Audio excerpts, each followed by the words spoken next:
ईश्वर के अंश के रूप में साथ में रहती है। और हम जब इस शरीर में आते हैं तब हम मानव कहलाते हैं, और मानव का सबसे बड़ा गुण जो है मानवता है।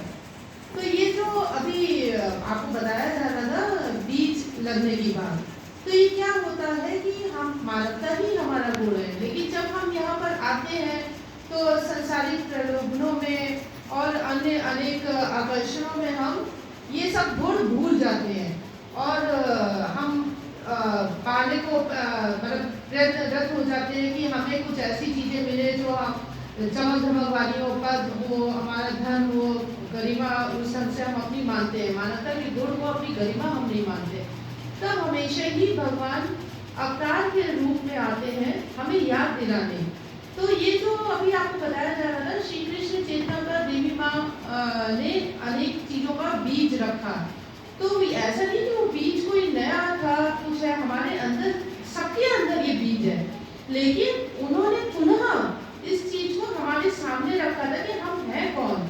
क्योंकि देखिए ऐसा है कि जब यहाँ की योजनाएं तो आपके सामने है, अक्सर लोगों को ये लगता होगा कि हम मंदिर में बैठे हैं, तो मंदिर का अर्थ ये होता है कि कुछ हमें हमेशा ही ज्ञान की चीजें सुनने को मिलती रहे, हम आराम से यहाँ बैठे रहें और सुन के चले जाएं।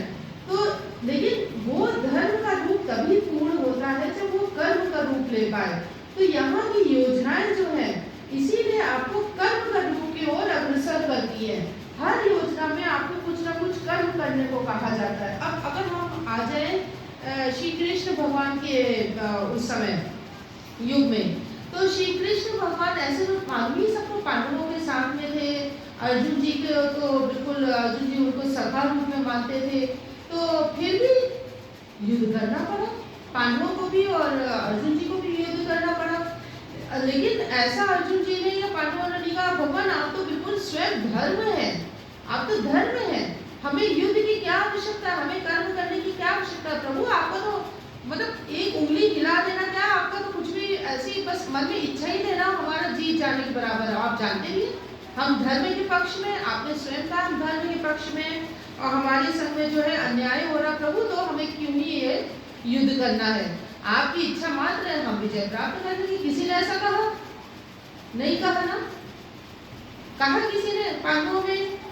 अर्जुन जी ने, युधिष्ठिर जी ने, किसी ने भी, भीम जी ने, किसी ने नहीं कहा, क्योंकि कर्म करना था, कर्म करना था। सब जानते थे अगर मानव शरीर है तो, और फिर सबसे बड़े तो श्री कृष्ण भगवान ने यही कह दिया ना, मैं तो अस्त्र नहीं उठाऊंगा, छोड़ो सब चीजों का, अस्त्र नहीं उठाऊंगा मैं तो ये सब चीज़ें बहुत लंबी सब कथाएं हैं, लेकिन अभी छोटे में आपको बता दें, तो इन सब चीज़ों को आपको हमेशा मन में रखना है कि अगर हम धर्म की भूमि पर, सत्य की भूमि पर बैठे हैं तो हमें कर्म करना है, कर्म करके हमें धर्म की स्थापना करनी है।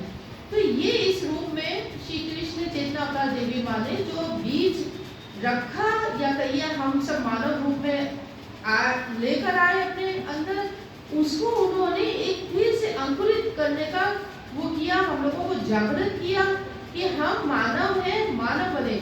सबसे बढ़कर सत्य मंदिर में जो आपको सीख मिलती है वो सब बहुत ज़्यादा बड़ी चीज़ें हैं। हर योजना, सही बताया गया, हर योजना के पीछे कि हम मानव हैं, मानवता के गुणों का हम भूल जाते हैं। तो यहाँ पे इसलिए कर्म की दिशा दिखाई जाती है कि आपको असुर बनने से रोका जाता है।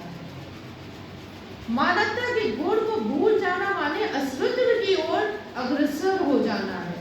तो आपके जाने अनजाने हरेक में वो असुरत्व के गुण ना परख पाए, इस ओर से आपको रोका जाता है। तो कर्म की दिशा दिखाई जाती है, किस ओर, धर्म या सत्य, जो भी नाम ले लीजिए, उस ओर।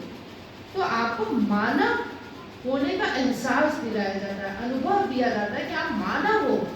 तो ये बहुत बड़ी बात है कि सब जगह असुर बनने से नहीं रोका जाता है, इसलिए आज असुरत्व हर व्यक्ति के अंदर है, लेकिन यहाँ आप में मानवता के गुण जागृत है। तो क्यों है वो? केवल और केवल सिद्ध शक्तिपीठ सत्य मंदिर में श्री कृष्ण चेतना का देवी माँ द्वारा और वाणी खंड जो आप पढ़ते हैं, वो स्वयं जो भगवान की वाणी है, उनके द्वारा आप मानव रूप में यहाँ बैठे असुर बनने से आप रुके, विनाश की ओर, जो भगवान के द्वारा आपको विनाश हो सकता था, उस ओर जाने से आप रुके।